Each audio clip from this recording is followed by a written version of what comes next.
Elite are one of those Italian brands with a really rich heritage in cycling, and we're lucky enough to have invited out to their headquarters to get a feel for the company, get our hands on their latest and greatest smart trainers.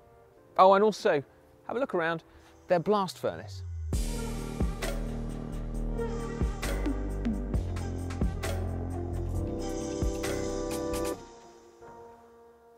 The only company in cycling to have their own 19th century blast furnaces? Yes, I think so. Now the reason why is that the company's founder, Amerigo Sartori, wanted to rescue this place from ruin, and he did so painstakingly over a 10-year period. Now, as much as I would like to take you on an historic architectural tour of this place, I'd probably better stick to what I know. Bike tech.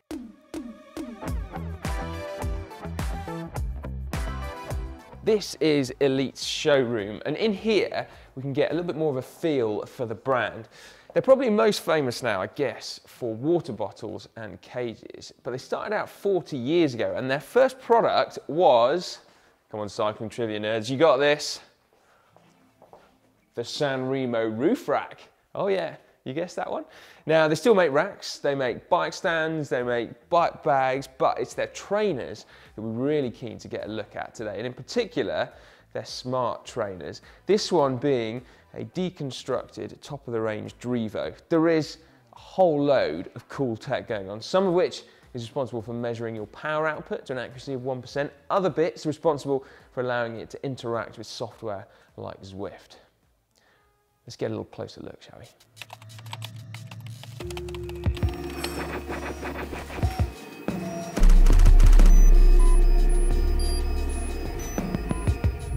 First step is the team in here, who are the hardware team. Now they design, and then next door they have their prototyping room with their very own human 3D printer, Stefano.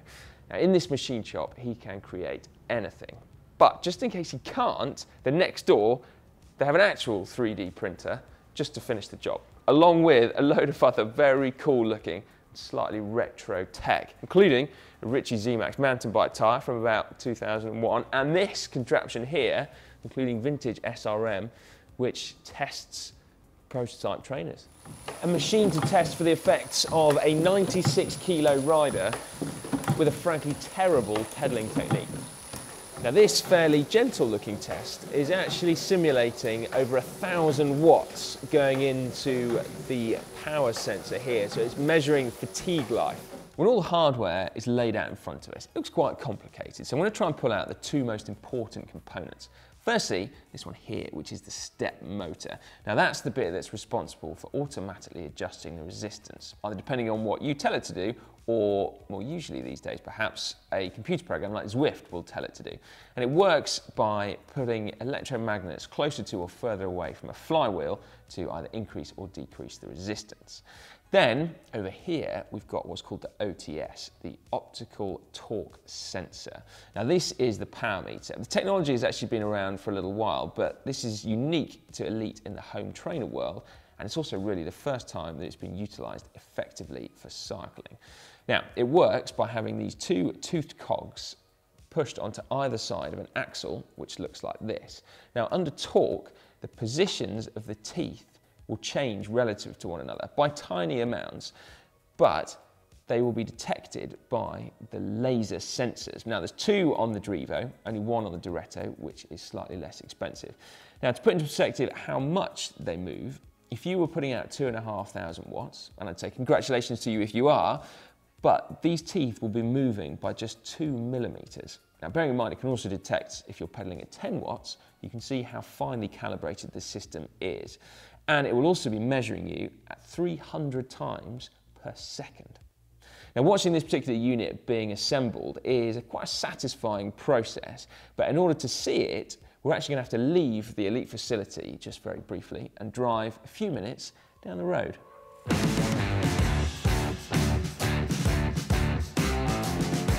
Over this way.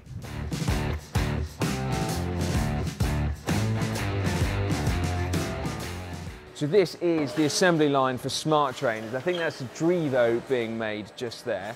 Now all the parts that actually go into making up the trainers are made by specialist manufacturers off-site, and then assembly is handled, as you can see, right here. This one is the Diretto line, and you can see the build process really clearly. Firstly, we have the OTS power meter going in, and the main flywheel axle. Then the laser sensors for the OTS, the step motor and magnets, the base, the flywheel belt and tensioner, the cooling fan, and finally the flywheel and the printed circuit board. And that's all for now. Right then, back to Elite.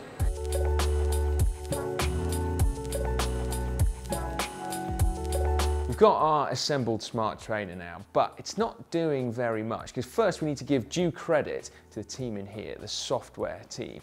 Now, it's a sign of the time perhaps that a company like Elite have got a team of 6 who are spending all their days writing things like apps, like the Elite pedaling app, and indeed writing algorithms on how to interpret power data as well. Now, finally, a super important part of the process: quality control. Each and every smart trainer is tested and then calibrated in a process that lasts up to 45 minutes. Now, the Drivo is rated as accurate to 1%. The Diretto, by virtue of the fact that it's just got one optical laser sensor as opposed to 2, is rated to 2.5%. Although, if you have a look at the figures on here, you'll see that it is quite significantly more accurate than they claim.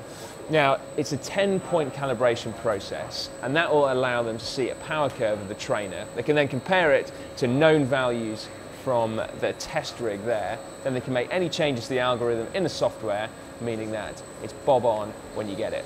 Then, of course, all you need is to go back to the factory, get the housing put on, and then it comes back here to the warehouse to get shipped.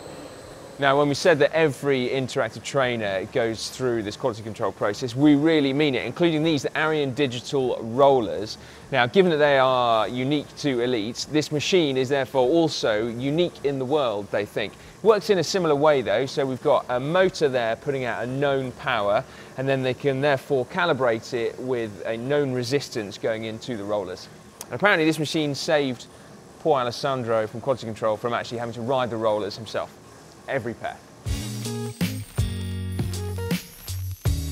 As you can see, we've climbed to the top of our blast furnaces now. It was actually a lime factory, if you wanted to know. Rocks used to be dropped inside the top of the furnaces, then they were incinerated for 30 days before leaving just lime powder left at the bottom.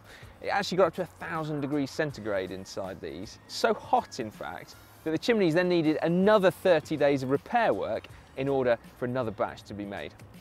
I'm sorry, I couldn't resist a little bit of history there for you. Thank you very much to Elite for inviting us out here. I hope you feel that was some great insight into what's otherwise quite a mysterious product, really. All that's left to be said is make sure you subscribe to GCN. If you like factory tours, there's always loads coming up on the channel, and that way you're not going to miss any. And if you want to see some more videos right now, I've got to remind you that we've got some great training videos here on GCN, real-time turbo training videos. So you can always check out a couple just down there.